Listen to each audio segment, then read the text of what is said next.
Ya, jadi ini mungkin saya sudah cukup banget. Ya. Jadi kita udah diajukan beberapa pertanyaan.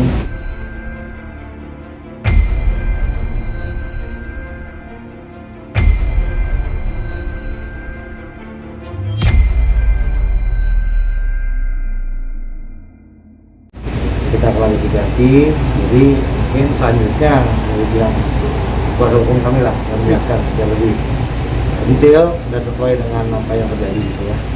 Jadi mungkin gini, hanya kita tadi singkat ya.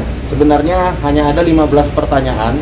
15 pertanyaan itu juga tadi 1 jam dan itu hanya sifatnya undangan untuk klarifikasi. Gitu. Jadi sudah jelas kita mengklarifikasi dan kita juga mempertanyakan. Pertama, legal standing dari laporan tersebut. Yang kedua, ya kan, Pak Dipo sendiri tidak pernah merasakan apa yang dituduhkan atau disangkakan. Jadi klarifikasi tadi udah clear banget. Kemudian yang ketiga juga, kita mempertanyakan apa sih yang dimaksud dengan penelantaran anak, tepat apa tidak, unsurnya, dasarnya, gitu. Jadi Pak Dipo balik lagi berkeyakinan tidak melakukan apa yang dituduhkan, jadi nggak kenal lah. Gitu. Mungkin itu aja. Jadi tadi udah jelas terklarifikasi bahwa tuduhan itu tidak tepat sasaran. Itu aja, clear ya. Oke, Bang Dipo, Clear. terkait pra peradilan sendiri itu gimana Bang Dipo ya? Nanti ya. Ini Pak Dipo mau sama itu Nanti ya. Paham. Terima kasih ya. Pak Dipo, tadi itu yang pra peradilan salah gimana? Iya, Waduh, saya hanya nggak tahu. mungkin apa? Saya nggak tahu. Belum Belum tahu saya. Terima kasih ya.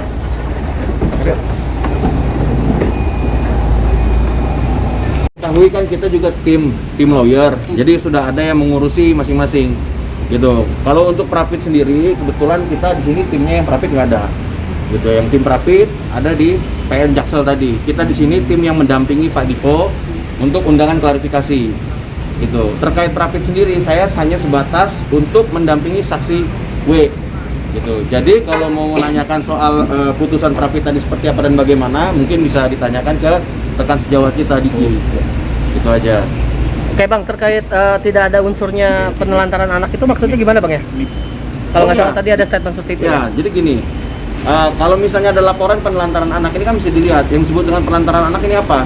Anak ini nggak jadi terurus, ya kan, anak ini sakit, terbiarkan dan sebagainya. Sekarang kita lihat sendirilah ya, di sana anak ini apakah nggak terawat, ya kan? Apakah anak ini dalam kondisi yang sakit-sakitan, gitu. Terus kita juga lihat legal standingnya, dasar hukumnya di mana bahwa Pak Dipo melakukan penelantaran anak, gitu. Jadi tadi kita tanyakan, ternyata dasar hukumnya tidak, kurang tepat menurut kami, gitu. Sehingga kami minta itu dikaji lagi.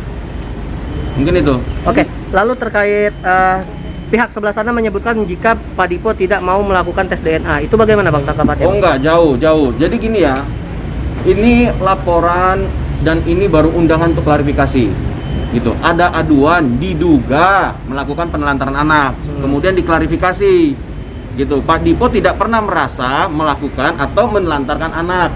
Jadi jelas terklarifikasi ya, terklarifikasi. Ya.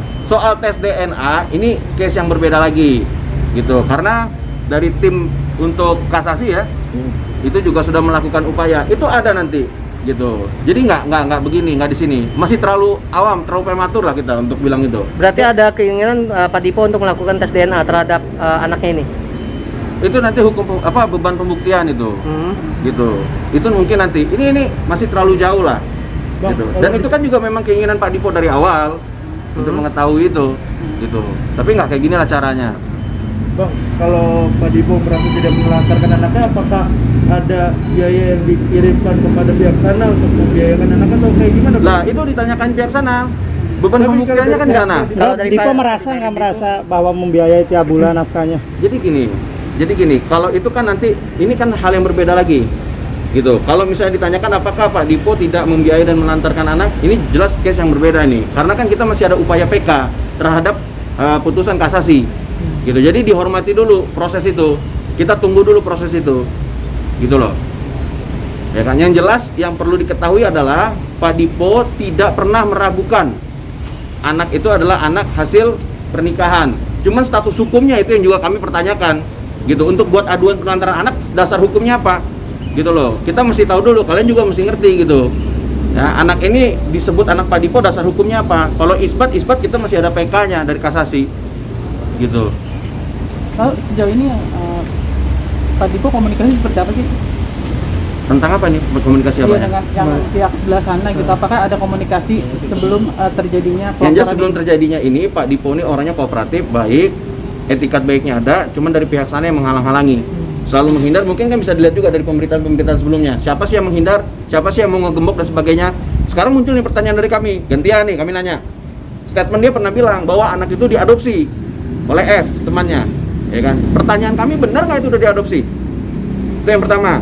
Yang kedua, putusan pengadilan nggak? Atau ini statement bohong? Gitu. Jadi kita minta penjelasannya, apakah anak itu betul sudah diadopsi? Apakah itu statement bohong? Apa lewat putusan pengadilan? Gitu. Karena dalam kompilasi hukum Islam jelas diatur, kalau memang anak itu sudah diadopsi, maka hak dan kewajibannya beralih. Itu aja sih. Mungkin demikian kali. Untuk yang kurang-kurangnya kita mohon maaf, kita minta dukungan dari kawan-kawan biar kasus ini nggak jadi lari kemana-mana. Itu aja sih.